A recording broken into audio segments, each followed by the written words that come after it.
Ivan! शांत हो जाओ, आराम से। এক প্রচণ্ড ধনী পরিবারের ছেলে একদিন একটি হোটেলে পার্টি করতে যায়, আর সেখানের একটি মেয়েকে ভালো লাগার পর সে টাকার বিনিময়ে মেয়েটির সাথে সময় কাটাতে শুরু করে। একটা সময় পর তারা মনে মনে দুজন দুজনকে ভালোবেসে ফেলে, আর ঠিক সেই সময় ছেলেটি মেয়েটিকে বিয়ের প্রস্তাব দেয়, আর মেয়েটিও তার নরকীয় জীবনটাকে সুন্দর জীবনে পরিণত করার জন্য তার প্রস্তাবে হ্যাঁ বলে দেয়। কিন্তু ছেলেটির পরিবার তাদের এই সিদ্ধান্ত কখনোই মেনে নেয় না, আর তারপরেই তাদের জীবনে আসতে থাকে অনেক বাধা বিপত্তি। শেষ পর্যন্ত এই বাধা বিপত্তিকে উপেক্ষা করে তারা কি পেরেছিল তাদের জীবনটাকে সুন্দর করে তুলতে? এই রকমই 2024 সালে মুক্তি পাওয়া একটি অসাধারণ ভালোবাসার মুভির গল্প নিয়ে আজ আমি হাজির হয়েছি। মুভিটির নাম আনোরা। আর এই গল্পটি শুরু করবার আগে হ্যালো বন্ধুরা, আমি Soumyajit and welcome to the TV story.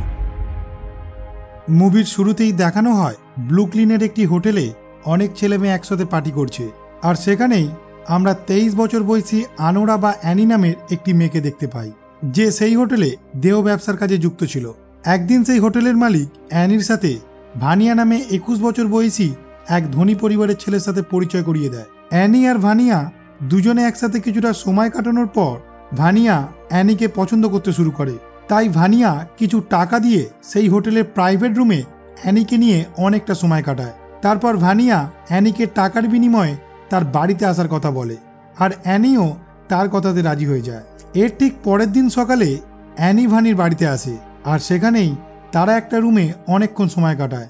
তারপর তারা যখন একসাথে বসে নেশা করতে করতে গেম খেলছিল এবং মুভি দেখছিল, তখনই তাদের দুজনের কথাবার্তার মাধ্যমে আমরা জানতে পারি ভানিয়ার বাবার নাম নিকোলাই জ্যাকারভের। তিনি রাশিয়ার একজন বড় মাপের ডন। তার পরিবার রাশিয়াতেই থাকে, আর সে পড়াশোনার জন্য আমেরিকাতে এসেছে।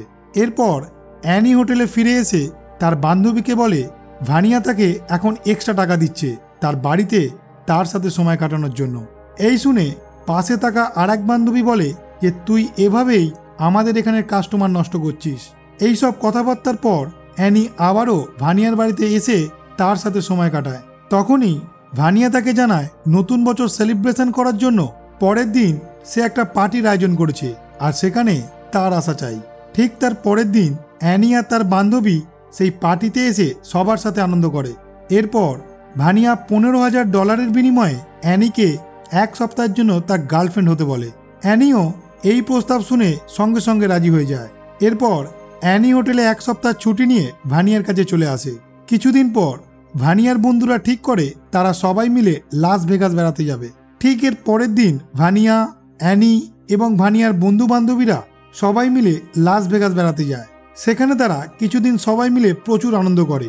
এরই মধ্যে ভানিয়া মনে মনে ভাবতে থাকে সে যদি কোনো রকমভাবে অ্যানিকে বিয়ে করে তাহলে সে আমেরিকার গ্রিন কার্ড হোল্ডার হয়ে যাবে, আর সেই জন্যই সে অ্যানিকে বিয়ের প্রস্তাব দেয়। অ্যানি এই প্রস্তাবে রাজি না হওয়াতে ভানিয়া তাকে ভালোবাসার কথা বলে ফাঁসিয়ে বিয়েতে রাজি করিয়ে ফেলে। আর তখনই তারা লাস ভেগাসে রেজিস্ট্রি ম্যারেজ করে আমেরিকায় ব্রুকলিনে ভ্যানিয়ার বাড়িতে ফিরে আসে।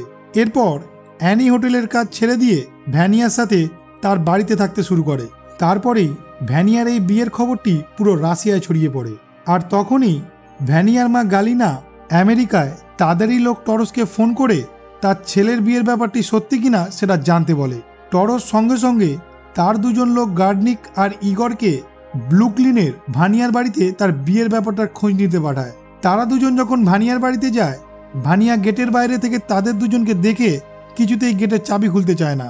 তাদের দুজনের কাছে এক্সট্রা চাবি থাকায় তারা নিজেরাই জোর করে চাবি খুলে ভেতরে ঢুকে আসে। ভেতরে এসে তারা দুজন ভানিয়ার কাছে তার বিয়ের সার্টিফিকেটটা দেখতে চায়, আর ভানিয়া যখন সেই সার্টিফিকেটটা আনতে যায় তখনই তারা দুজন অ্যানিকে নানা ধরনের অকথ্য ভাষায় কথা বলতে থাকে। এরপর ভানিয়া তাদের দুজনকে রেজিস্ট্রি সার্টিফিকেটটা দেবার পর তারা দুজন রেজিস্ট্রি সার্টিফিকেটের ফটোটা টরসকে পাঠায়। আর টরস যখন সেই ফটোটা গ্যালিনাকে পাঠায়, গ্যালিনা তখন টরসকে বলে আজকের মধ্যে যে করেই হোক তুমি তাদের ডিভোর্সের ব্যবস্থা করো, আমরা পরের দিনই ব্রুকলিন আসছি, আর আমরা যতক্ষণ না যাই তুমি ততক্ষণ ভানিয়াকে বাড়ি থেকে কোথাও বেরোতে দেবে না। এরপর টরস তার দুজন লোককে ফোন করে বলে গালিনা ম্যাম, কাল এখানে না আসা পর্যন্ত তোমরা ভানিয়াকে সেই বাড়ি থেকে কোথাও বেরোতে দেবে না। ভানিয়া ঠিক সেই সময় পাশ থেকে যখন সেই কথা শুনতে পায় তার মা বাবা তার কাছে আসছে সে তখনই ভয়ে সেই বাড়ি থেকে বেরিয়ে ছুটতে পালিয়ে যায়। তারা দুজন অনেক চেষ্টা করার পরেও ভানিয়াকে ধরে রাখতে পারে না। এরপর গার্ডনিক আর ইগর অ্যানিকে ওখানে ধরে রাখতে চায়। তখনই তাদের দুজনের সাথে অ্যানির হাতাহাতি শুরু হয়। সেই লড়াইয়ে গার্ডনিকের নাক ফেটে যায়, আর অ্যানি তাদের সাথে যখন পেরে উঠছিল না তখন সে রাগে ইগরের কাঁধে কামড়ে দেয়। এরপর তারা কোনো রকমভাবে অ্যানির হাত পা বেঁধে এক জায়গাতে বসিয়ে রাখে। এরপর সেখানে টরস এসে প্রথমেই অ্যানির হাত থেকে তার বিয়ের আংটিটা খুলে নেয়। তারপর সে অ্যানিকে বলে ভানিয়া নিজের শারীরিক চাহিদা মেটানোর জন্য মাঝে মধ্যেই অনেক মেয়ের সাথে টাকার বিনিময়ে অনেক কিছু করে। এই বিয়েটাও সে নিজের শারীরিক চাহিদা মেটানোর জন্যই করেছিল।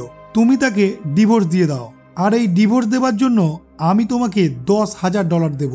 এই কথা শুনে অ্যানি বলে আমরা দুজন দুজনকে ভালোবাসি। সে কখনোই শারীরিক চাহিদা মেটানোর জন্য বা আমি টাকার জন্য তাকে বিয়ে করিনি, আর তাকে যদি ডিভোর্স দিতেই হয় আমি তার সাথে সামনাসামনি কথা বলে তারপরেই আমি তাকে ডিভোর্স দেব। এই কথা বলার পর তারা চারজনে মিলে ভানিয়াকে খুঁজতে বেরিয়ে পড়ে।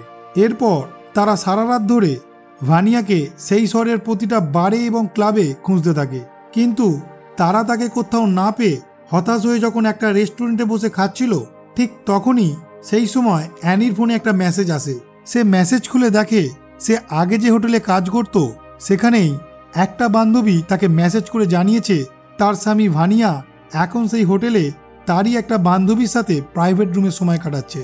আর এই খবর পেয়ে তারা সবাই মিলে তাড়াতাড়ি সেই হোটেলে পৌঁছে নেশাগ্রস্ত ভানিয়াকে সেই হোটেলের রুম থেকে বের করে নিয়ে চলে আসে।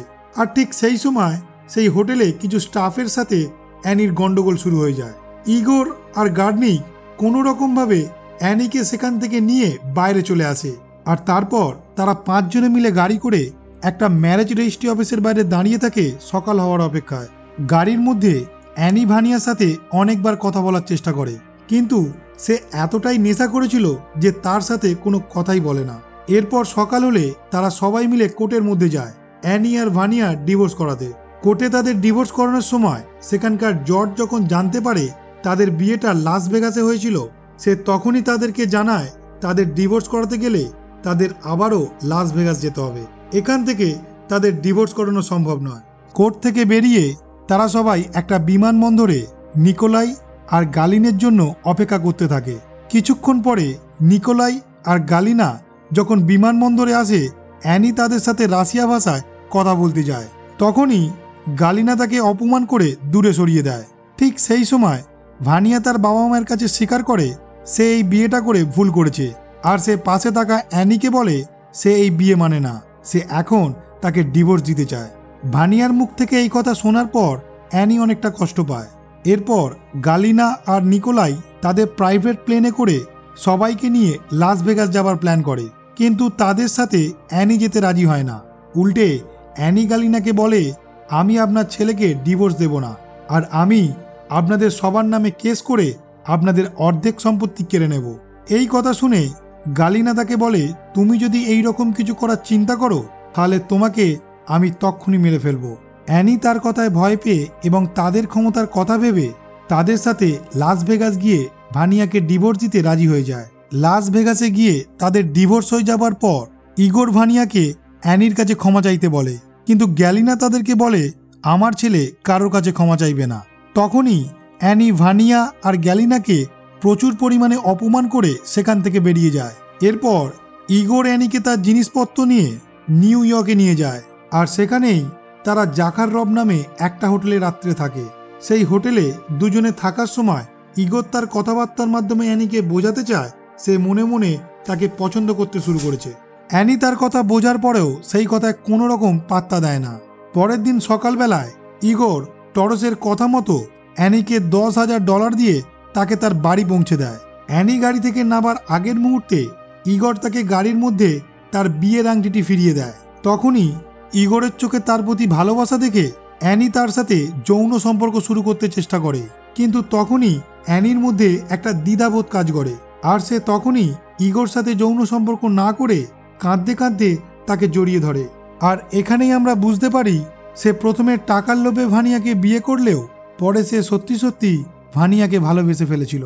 আর এই মুভিটি এখানেই শেষ হয়।